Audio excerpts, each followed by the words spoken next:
I took a poll on my YouTube channel asking all of you about how long you've been tripping. And I was very surprised to see that roughly half of you chose the first answer, which is between 0 and 2 years. So what I want to do in this video is kind of share a little bit of knowledge that I've gained over my 11 years of tripping. I don't consider myself a guru on this subject, nor do I consider myself a shaman. I come at this through the angle of being an artist and musician who is informed by these experiences. I see us as equals. However, I've just been around the block a little more, so I just want to share with you some of the knowledge that you may not have if you're newer to this world. Everyone is different though and has different needs and things along their journey, so I'm just going to share what would have been helpful to me when I had started. So hopefully it's helpful for you too. Grounding. This would have been really important for me to know prior to my first big mystical experience. I had a classic mystical experience that ticked all of the boxes, counting it as a mystical experience, and my ego dissolved into the larger whole of the cosmos. It was a life-changing experience. It blasted me into a new state of awareness that I was probably not ready for. I was blasted so high into the stratosphere that I was cut off from my roots. In other words, I became ungrounded. I've always been a spacey guy. People thought I was a stoner before I even touched this stuff. So throw in an experience like this and I was seriously detached from the physical plane. And I was happy to explore this new world opened up in my imagination, but I just didn't have anything to come back down to. It took me years to finally learn the ways to ground myself. Part of it was time, and the other part was just connecting to the parts of myself that are rooted in the physical. I came across Carl Jung shortly after my experience, and I found this quote of his that really resonates with this whole idea of kind of coming back to earth, and it acted as a guide for this process to unfold. He said, "My pilgrim's progress has been to climb down 1,000 ladders until I could finally reach out a hand of friendship to the little clod of earth that I am." I love that. And you know, at the time, I felt super limited by the physical. I was yearning for transcendence. I wanted to get past all of that. But what I didn't realize at the time was that you need both the earthly, physical, and the spiritual. It's all part of the same circuit, two sides of the same coin. Spending more time in nature, sitting on the ground, and walking barefoot on the ground are great ways to physically ground yourself. During meditations, I like to do active imagination, where you kind of visualize things while you have your eyes closed. One of the things that helped me ground was when I'm meditating, I imagine roots going down from the bottom of my feet deep into the earth and going as deep as you can possibly imagine them, and feeling connected to that, feeling rooted in the earth, and feeling that strength and stability that comes with that, and feeling like everything you need is supplied by the earth. A lesser known method to ground is actually cultivating your relationships. Your friends, your family, your close significant others. Treat all of these as like a garden in your own mind, and you'll be surprised that cultivating these relationships in this garden is a great way to keep yourself grounded, and it's your responsibility to water those plants. The further you go into cosmic territory, the more you should ground. It will actually allow you to go further in the long run. Spiritual reality and the centrality of love. This doesn't happen every trip, but when the conditions are right, you can experience a lightning strike of new understanding. You see patterns and connections, and you feel like everything is part of some larger, undetectable spiritual plane that is behind all of existence. And central to this realm is love. Saying that love is the most important thing in the universe sounds like a platitude, but in these states of consciousness, it takes on an undeniable power. This powerful feeling is called the Noetic Quality, when what you experience has the emotional importance of a revelation. and you feel it to be true with the entirety of your being. For example, I already believed in evolution. Intellectually, I had accepted it as a fact, but experiencing on LSD how I was connected gave it that noetic quality. It was a new visceral type of understanding. It's different than just knowing something in your head. It's hard to explain unless you've experienced it. I literally felt how I was the product of millions of years of evolution, and I looked at my hands and felt how we are freaking apes, dude. Subtle energy.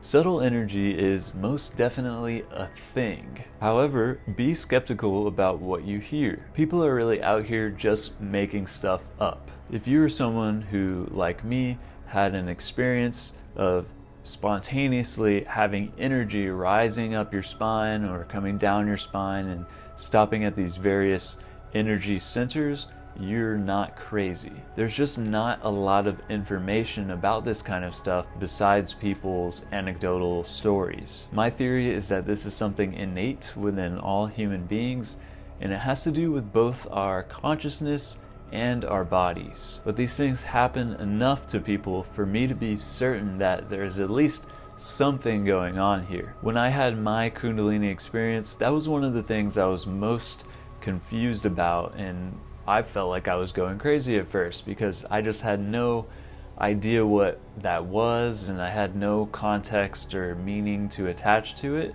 until I saw the artwork of Alex Gray depicting the chakras. And I eventually read more stuff about it and came to my current understanding, but it took me seeing that other people knew about this stuff to realize that there's something to this. The most common form of the subtle body system that you see is the 7 chakra system, which originated in Tantra over 1,000 years ago. However, there wasn't that much written about it, so a lot of this is based on people's experiences, so I would advise that you look into it for yourself. Harish.org is a website that I've been reading about Kundalini and the chakras. This guy is a Sanskrit scholar, so he's able to read the original texts where this stuff was initially written about, so we don't get this whole watered down version of a watered down version.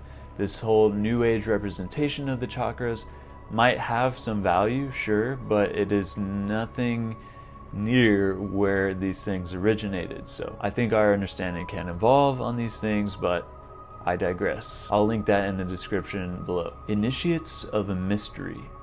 Sometimes when you're having all these insights on a psychedelic experience, you can feel like you understand everything and it all makes sense. I felt like this too, but I realized that I only had received my first clue. But to receive a clue is to realize that there's a mystery, and in a sense, that is the answer. Mystery is central to our existence, and we gotta learn to accept that and live in light of that. Humans want closure. We want some kind of narrative or story with a happy ending and understanding, but what we see is a huge, infinite, gaping void that we don't have the answers to, and that can be really unsettling. Something we'll never fully grasp. Learning to be okay with that took a while, especially when you're really invested in being the main character of your story. But eventually I became intoxicated with the mystery. Like, we're just here existing and yet we know so little. Like, what the hell is going on? As humans, we want to compartmentalize. We want to say, yes, this is this and that is that, and have everything fit into neat little categories and boxes. But the world is a lot more complicated. This applies not just to psychedelics, but life in general. Ambiguity exists everywhere. You, as a person, have your own angelic qualities, but you also have your shadow side. These are both part of you. You aren't just one of those aspects. Opposites are 2 sides of the same coin, and you wouldn't really have one without the other. You wouldn't appreciate how good a nice day is unless you had horrible days. And sometimes we have okay days. We have lukewarm. There exists an entire spectrum between the polar opposites of everyday life. And this spectrum-like thinking goes past that box-like compartmentalized thinking. Setting, and intention are your most powerful tools. A lot of us can go into the psychedelic experience with no intention or no care paid to select the best environment. Sometimes this goes well, but if you plan on having longevity, it's best to be super careful about your intentions and your environment. But you also want to remain open to anything that might arise. You don't want to be too controlling. Just think of it as steering the rudder of your boat, but you don't ultimately control where it goes. The set and setting has actually been connected to the possibility of having a mystical experience. So you may be wanting to just trip to have fun, but if you want to have a true full-blown mystical experience, you have the best chance of achieving that if you take care of your set and setting. Setting your intentions by writing them down in a journal is a good way to kind of guide your experience if you are tripping solo. The effect of intentions is more powerful than you might first think. They can have profound impact on the psychedelic state of mind. This intention also applies to after your trip, where it's your responsibility to integrate these experiences that you have. Even if they don't make sense at first, just write it down and let it kind of simmer for a while, and you might come to a realization. You can talk to a friend or another psychonaut to help you integrate. They have psychedelic integration coaches. There's this group called Tame Integration. I don't know too much about it, but I'll add a link below to that. If you fail to integrate, somehow it's like the mushrooms or the psychedelic knows that you didn't learn your lesson that you needed to. I hear a lot of people who have bad experiences on DMT and mushrooms in particular, where the psychedelic or whatever entities inside seems to tell them, why are you coming back? You didn't do what you needed to do. You didn't learn your lesson.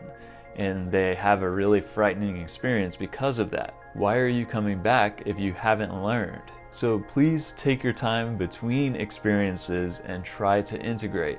Some of these big trips that I had when I was 18 and 19, I'm still kind of integrating years and years later. So I have plenty of material to work with, although I do still trip occasionally. The point is, you should at least try. And if we can use psychedelics in this way to improve ourselves, in turn, we will improve the world that we live in and create this change that we dream about. I like to think of psychedelics as a great synthesizer of information. It takes what was lying around in your brain and draws new connections. So feed your brain a good diet of information. Read books of great writers and thinkers, or read spiritual quotes, or listen to inspiring, masterful music or painting, whatever it is.